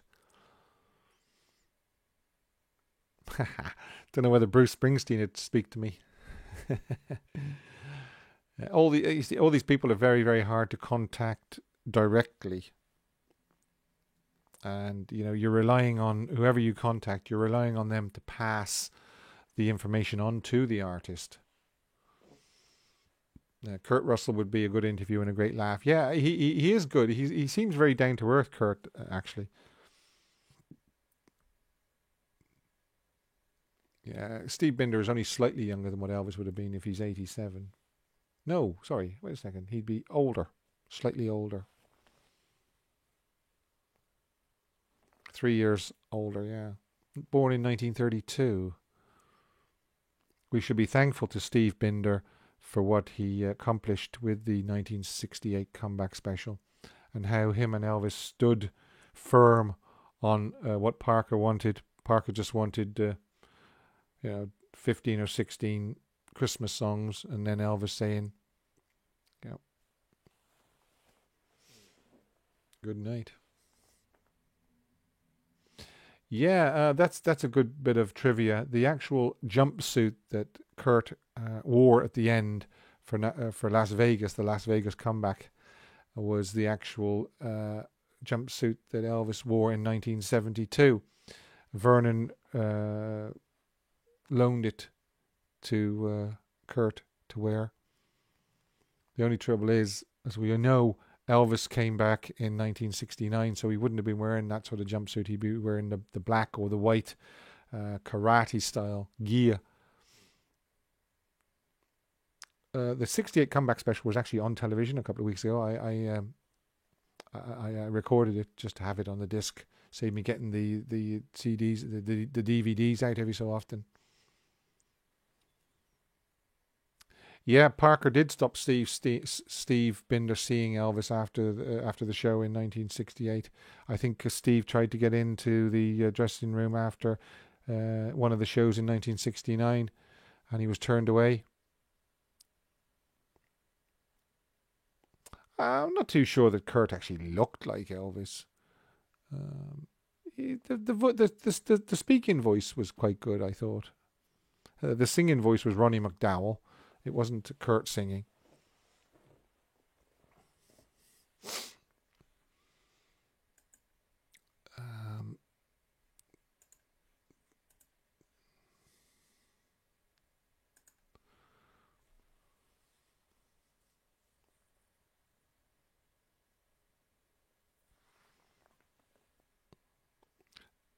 Just somebody's reminded me there. Susan Walters played Priscilla in Elvis and Me. Season Hubley played Priscilla in Elvis the movie, and Kurt actually ended up marrying her. which is quite a cute thing to happen. Steve, what are your thoughts if Elvis was alive, and do you think that Elvis Presley will be happy that Trump is treating Mexican people so bad? I just don't think he would have made a comment about it. Bruce Springsteen jumped the wall in 1976. Strange. Elvis must have been sleeping. Depends what time of the day it was, I suppose.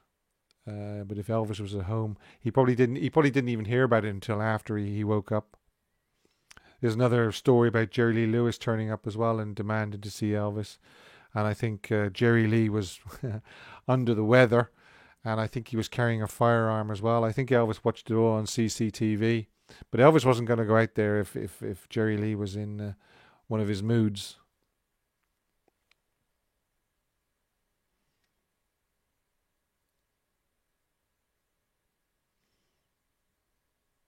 Yeah, I mean that's a good point. We shouldn't really be too obsessed about politics.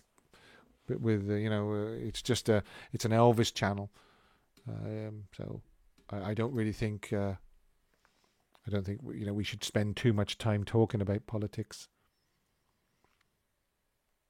If anybody's come in late, we were discussing my upcoming interview with a Elvis co-star.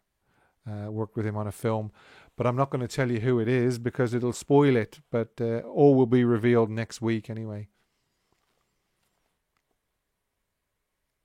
Somebody's asking, do I think that if Elvis and Priscilla hadn't divorced, he would still be alive today? Probably not. There was things that killed Elvis. It wasn't just directly the divorce that killed him. He had many problems to deal with. Some self-inflicted, others hereditary. I think I said last week, I don't think Elvis would have made Old Bones anyway. No, I don't think the divorce was the thing that led to his demise. I think it was a culmination of a load of things that just built up over the years.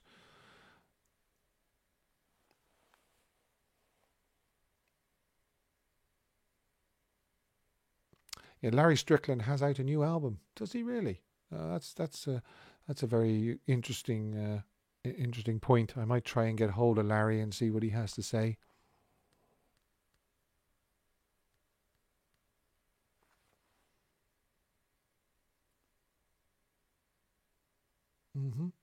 Okay. Bruce Springsteen on his Broadway show gives a talk about Elvis. Jerry Schiff is married to an English girl. Okay. Jerry Schiff lives in England. I didn't know that.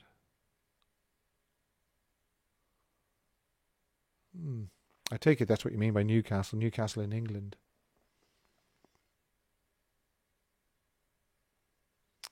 Yeah, we were discussing a couple of weeks ago about what songs we would like to have heard Elvis sing live, and somebody's just said, "I've got a feeling in my body." Yeah, that would have been a good one.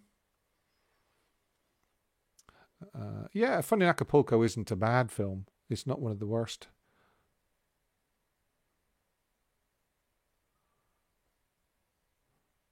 I watch so many YouTube channels, Elvis YouTube channels. I don't really have a favorite one. There's a lot of great YouTube channels out there. Must admit, a lot of great ones. Yeah, Newcastle, England. Right, I might try and see if I can get hold of Jerry because I'd love to speak to Jerry.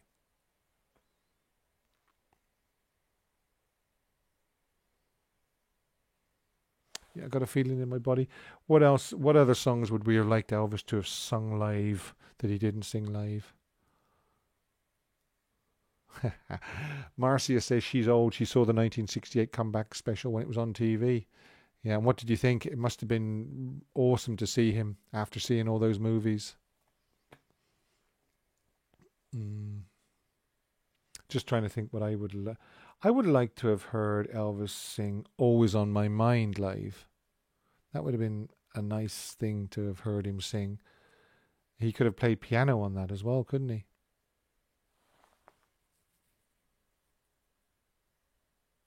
Yeah, Maple 007. It's hard to believe Elvis never sang "Always on My Mind" live. Yeah, I agree. Somebody says he did do Such a Night in 1976. I'm surprised. Have I heard that? Have I heard Such a Night live and forgot?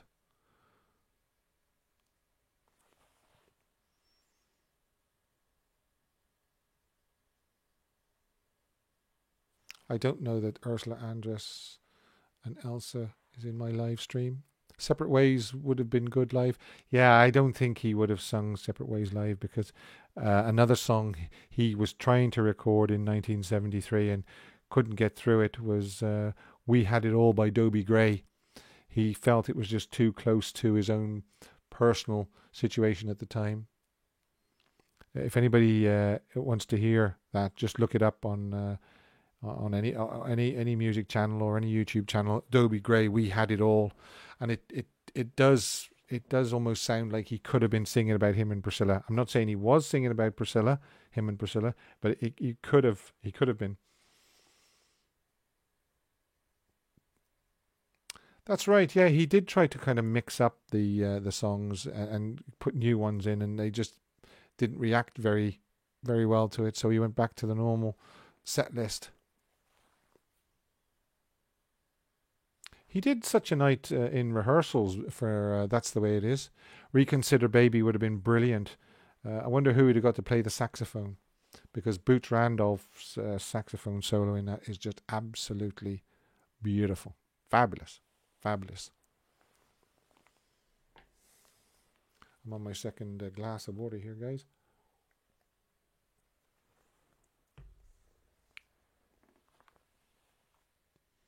Reconsider Baby has to be up the top, doesn't it? He did actually do Reconsider Baby live in the Block Arena for the Pearl Harbor benefit concert. The only thing is, and he did it in Madison Square Garden. He did. You're right. He did it in the afternoon show,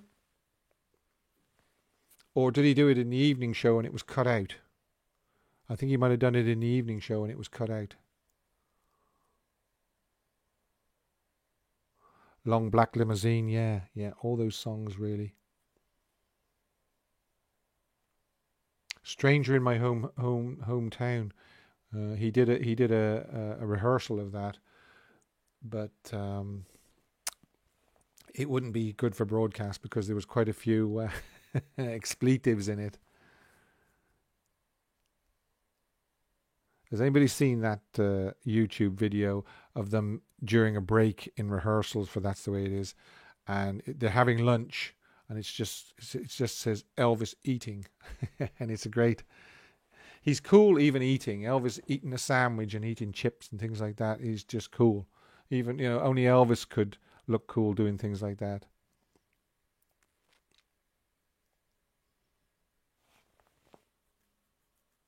Yeah, the X-rated blues jam of Stranger in My Own Hometown is something else. Yeah, you wouldn't want to be faint-hearted. You wouldn't want to be easily offended. Kentucky Rain was good live. It was, yeah.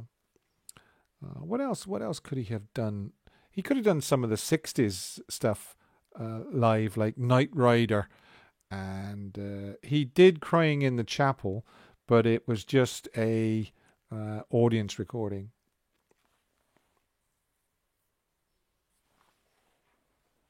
Power of My Love, Surrender, It Feels So Right. Yeah, It Feels So Right would have been great live.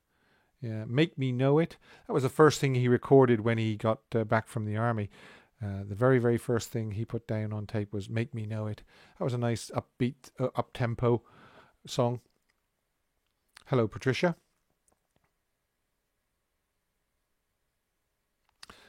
Cool to hear the kid in Fun in Acapulco in your live stream. I didn't see him. Was he in here? I didn't see him.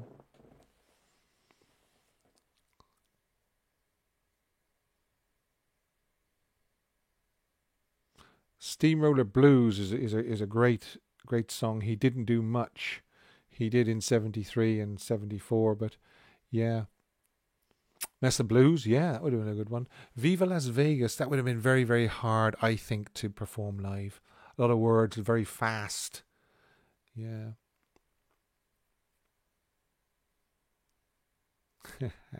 Yeah, Jake. That's what he says. Yeah, and he says a few other things as well.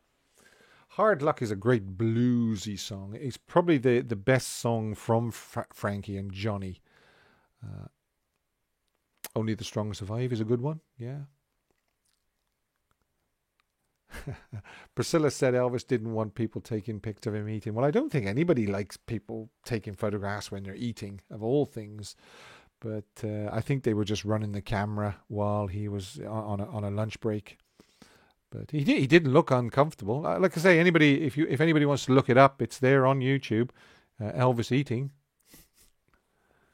He looked fantastic during the 1969 and 1970. He looked really, really good. Any Day Now is another one. Yeah, there is a live rehearsal of that. He's doing a live rehearsal in 1972. In fact, I think there's 2 takes of it.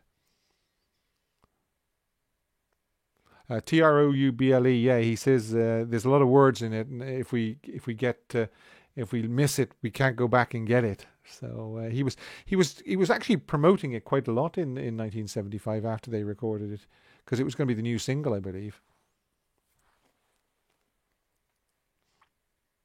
Yeah, Mac Davis wrote A Little Less Conversation for Elvis. Yeah, yeah. Mac just passed away there recently, unfortunately.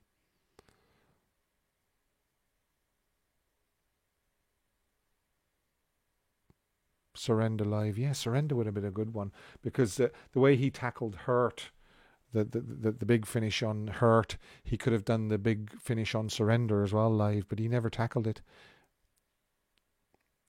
Yeah, that's right, David. He was ravenous eating that in the rehearsals of That's the Way It Is.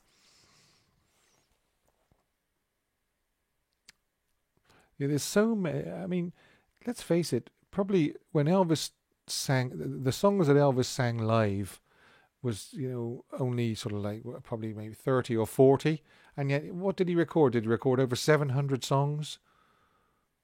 True Love Travels on a Gravel Road. Yeah, that he sang that live. There's a live recording of True Love Travels on a Gravel Road. I did actually put it on my YouTube channel before YouTube asked me to take it down, so it is available.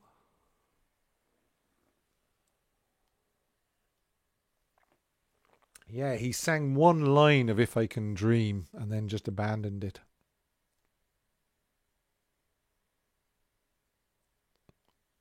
Flaming Star. He could have sung Flaming Star, couldn't he? He did Rubbernecking. Yeah. It didn't fit very well, but he did it. Yeah, he did it.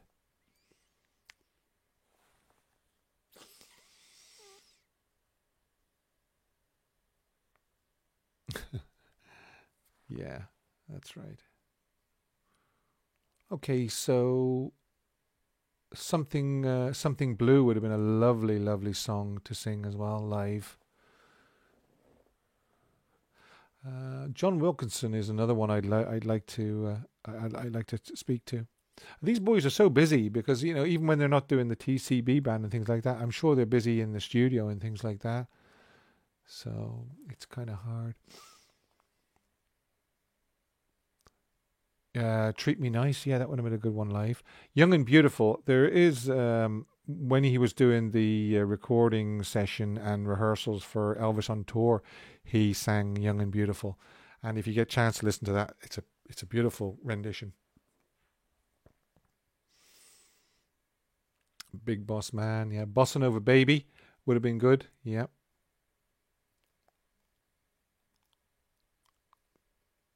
I think that Elvis would have looked fairly just similar to what he looked like in the mid 1970s if he'd still been alive. Of course, his hair might be grey now because he probably would have stopped dyeing it. Eventually he probably would have had to have stopped dyeing it. John Wilkinson is John. Yeah, I think actually you're right. John did pass away a couple of years ago. I think you could be right. Unfortunately, I kind of lose track sometimes of who's with us and who has passed away. The Girl of My Best Friend. That's another one. Yeah.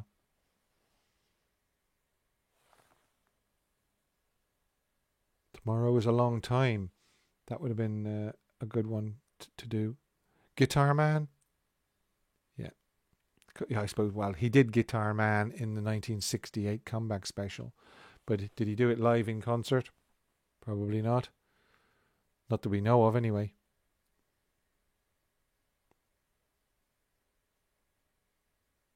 Yeah, John Wilkinson is dead. Yeah, unfortunately, we did say that. Yeah, he's passed away. I do actually get kind of lost sometimes with who's still with us and who's dead. Yeah, Elvis's hair would have been grey in the 1970s had he not dyed it.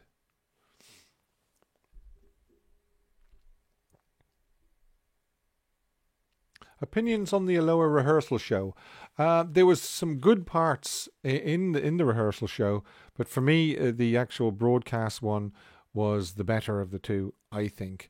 But there was some songs that were just as good in the rehearsal as there was in the broadcast one.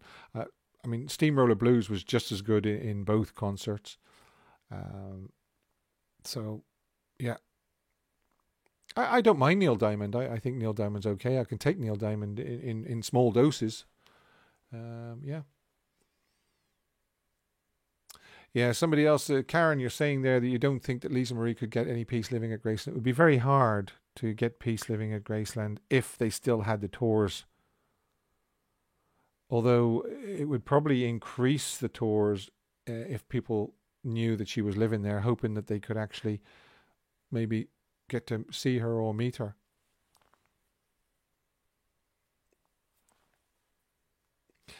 Yeah, his hair was a lot different in the rehearsal, the Aloha rehearsal show, wasn't it? It was a lot longer. He had it styled and cut for the actual broadcast show. He saw the playbacks and didn't like it.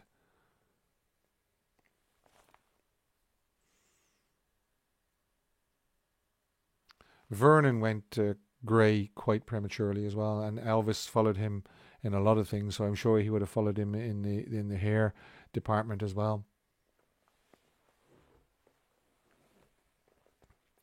Thank you, Moz Funky, for saying it's a great channel. Thank you very much.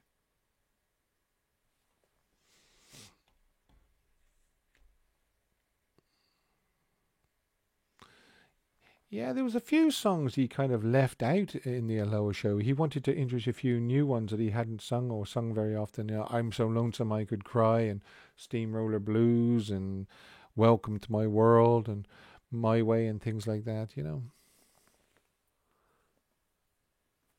I think Elvis was nervous big time on the Aloha from Hawaii satellite special, the one that was actually broadcast.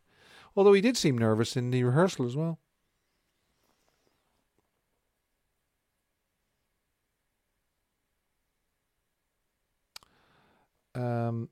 He did look different, a lot different in Aloha from Hawaii than he did Elvis on tour. In fact, the producers said they had to light him carefully for the Elvis on tour. They had to use colored gels and so forth to give him a little bit of color. He'd gone on a very, very strict diet and health regime coming up to the Aloha from Hawaii special. Marty Pasetta said that he had to lose weight. Fair enough. He had put on quite a bit of weight in 1972.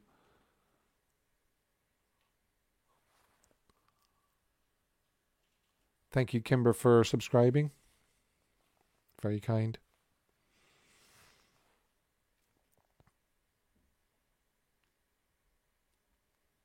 Well, that's a good point, Mr. Mike Presley. Moving into Graceland makes sense. The low numbers, yeah. Well, it's only low numbers at the moment because of the the travel restrictions and so forth, and the virus itself. But I mean, the figures should go back up when they're allowed to go back up, and when things resolve themselves. It could be another year or two. Yeah. Well, Elvis has nothing to be nervous about. He was unwell. He wasn't unwell during the Aloha from Hawaii concert.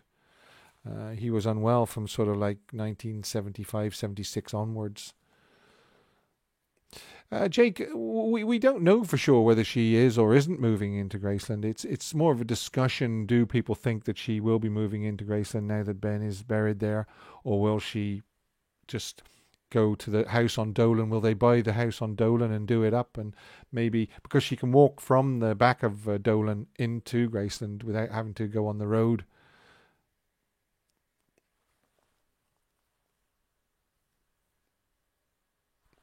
So it's only a rumor at the moment, but I do feel that something is going to happen with Lisa and probably Priscilla. Priscilla has sold her house, I believe. Somebody said that she'd sold her house in LA. I knew it was up on the market. So things are going to happen. We just don't know what at the moment.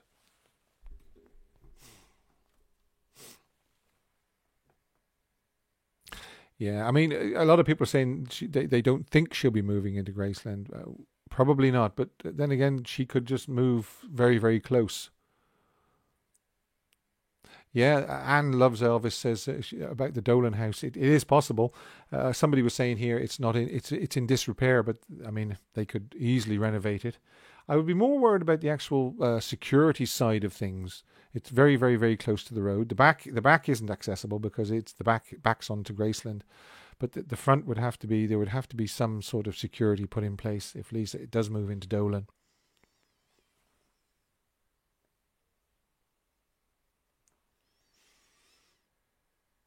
No, I don't think Elvis wore a wig. No, the only wig I know he wore was in Kissing Cousins.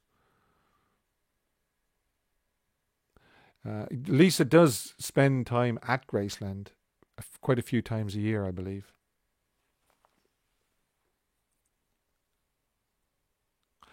I heard something about JD Sumner getting angry at Geraldo Riviera show, Rivera show, um, but I haven't seen it for a long time.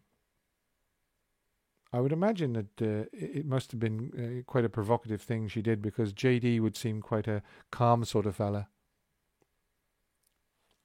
Yeah, it was unfortunate to see graffiti on the wall of Graceland. Unfortunately, it's been cleaned off now.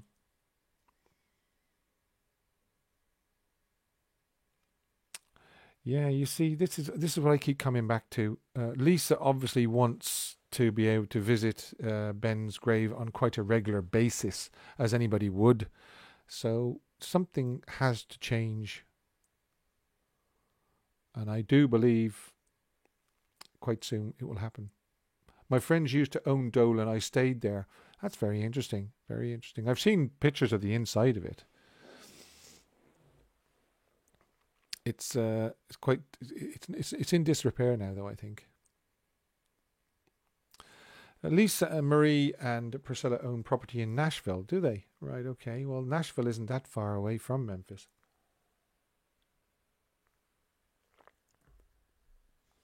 Even though obviously she wants to be very, very close to Ben, they do have to consider the business aspects of it as well. Okay, Sally, hi. She says that she was in Dolan and it does need work, but not in disrepair. Okay, well, that's fair enough. That's fair enough. It just needs work. It's not so much the state of the house inside. It would be the security of the front of it. I think they would have to address if she was to move.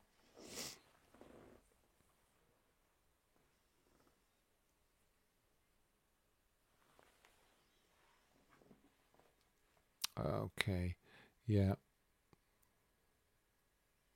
Oh, right. The video about JD Sumner and Dee getting angry on YouTube has been deleted. I wonder why that was. Maybe somebody didn't.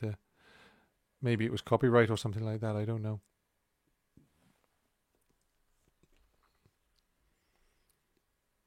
The visitor numbers are down in Graceland, I think, because of the travel restrictions and things like that.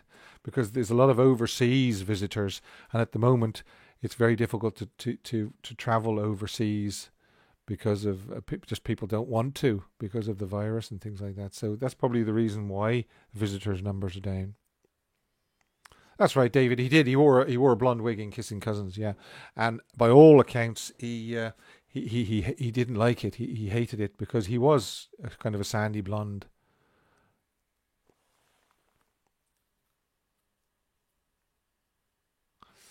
I don't agree with that, Eric, saying that Graceland would be sold off in 5 years. I don't think so. What makes you say that? Highly chat, you are very late. You are very late. But don't forget, you can watch it on replay. No problem.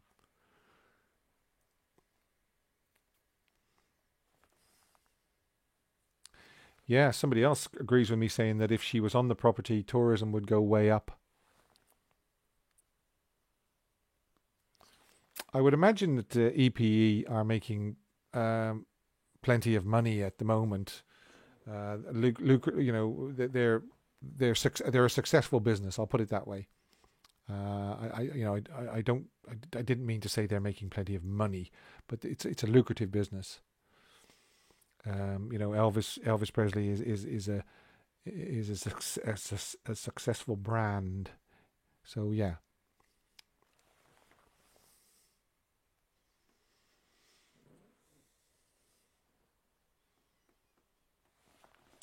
I wonder whether Elvis ever did think about it in that way when he was playing in Kissing Cousins. You know, did he think about Jessie? There's a sketch as well that he did with Milton Berle on uh, the Navy ship, SS Hancock, I think it was, and he plays Milton Berle plays his brother. Now I don't even know whether Milton was aware that Elvis lost a brother or not.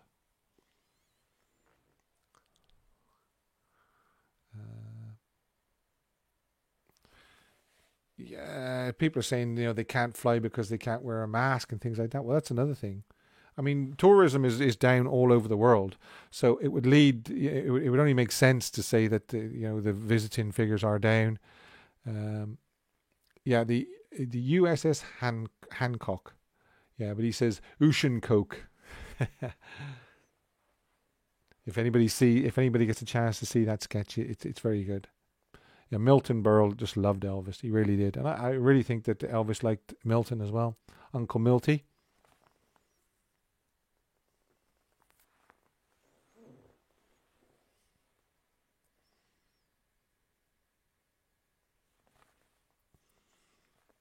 Okay, I've kind of answered this many, many times, Antonio. Do I believe that Elvis didn't die in 1977? No.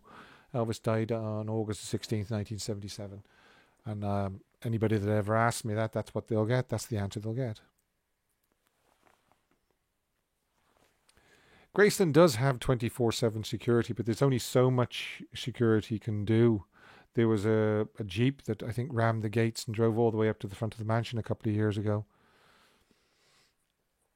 And I'm sure there's always people trying to climb over the walls as well and get in the back way and things like that. But the cameras will catch them. 9 times out of 10, the cameras will catch them. There is plenty of cameras at Graceland, believe me. There's even ones we don't know about.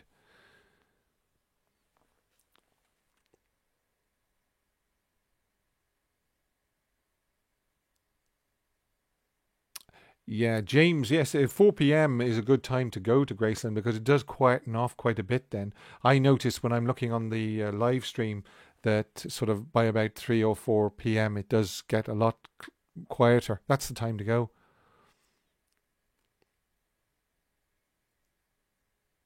Okay, Sandro says he had 2 or 3 notifications from you on YouTube. Yeah, well, actually, thanks for mentioning that, Sandro, because people are saying to me that they don't get notifications when I'm going live or when I post a new video. Now, as you know, you have to, obviously, you subscribe. You have to click the little bell, as it says at the bottom of the screen here. But also something else which people do forget and maybe you're not aware of is you have to actually make sure that notifications are turned on within the app, which means that if you go to your phone and you go on apps and notifications or something like that, it's apps and notifications on Android. I'm not so sure what it's like on iPhone, but if you go to the apps and then you find the YouTube app, open it up and make sure that the toggle switch says allow notifications. You will then be notified every time I go live like I am now or if I post a new video. So that's something that you might be overlooking. Uh,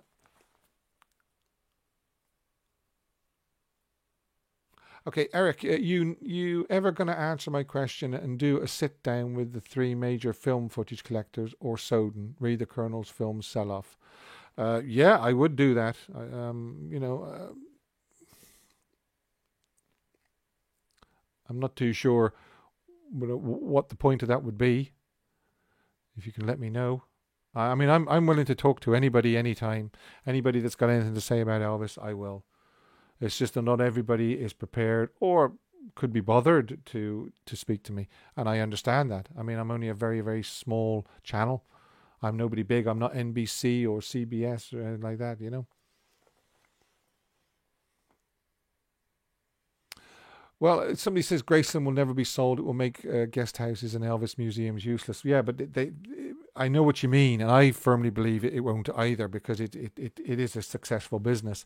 But then again, plenty of businesses do fail, and if they're overstretched, I mean, when they planned the new complex and when they built the new guest house, there was no virus, there was no pandemic.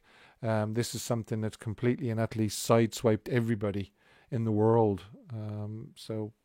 Um,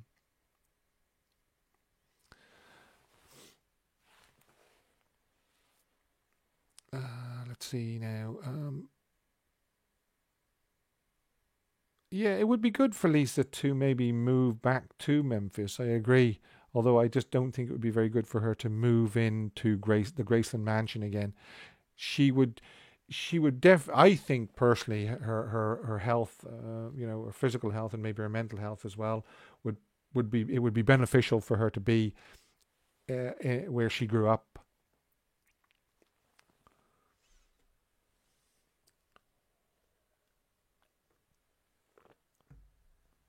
Yeah, I mean, Lisa says that the meditation garden and Graceland will always remain in the Presley family. I really hope it does.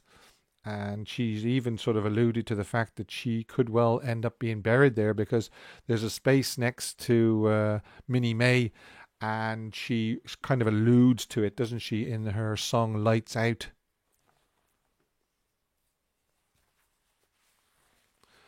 I've seen footage of Lisa Marie singing in the Jungle Room, so it's already been done. Joseph says that Lisa could move in with him. Yeah.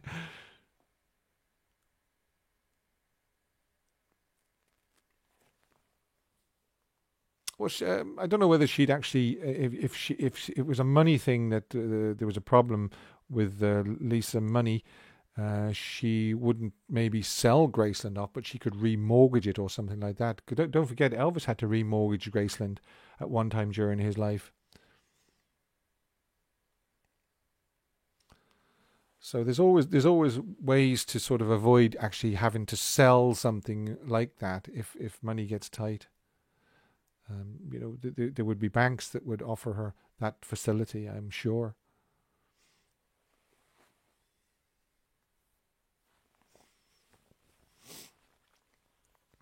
Okay, so let's see now, guys. Yeah, we've been going about 2 hours now. So if there's any other questions you want to throw at me or any ideas, I'd love to hear.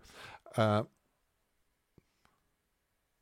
if we want to do a recap, we've just been discussing whether we think that Lisa is going to move back into Graceland.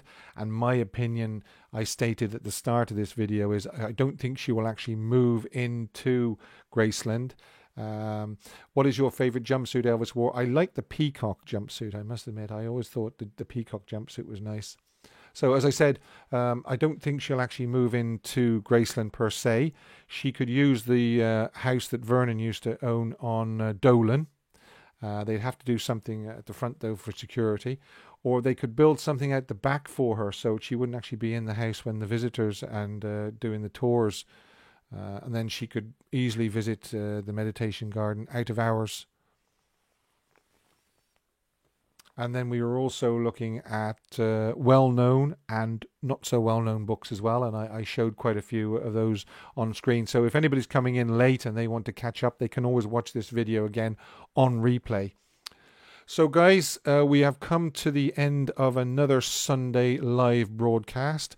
I'm going to say what I always say. Thanks very, very much for joining me. Without you, the fans, joining into this live stream, I'd be talking to myself. So I appreciate every single one of you that's participated in this live stream tonight, and everybody that's commented. Basically, guys, I've alluded and I've given you a little bit of a teaser to say that I will be speaking very shortly, this coming week actually, to an Elvis co-star. One of his movies in the 1960s. She co-starred with him. But if I tell you, it'll only spoil it. I want it to be a surprise. So I hope you'll give that a listen and a look when I load it up on YouTube and my podcast channel. So I'm going to say good night. Everybody, please keep safe. And until we meet again, may God bless you. Adios is what Elvis said. Please look after yourselves. And God willing, I will see you next week. Same time, same place. Good night.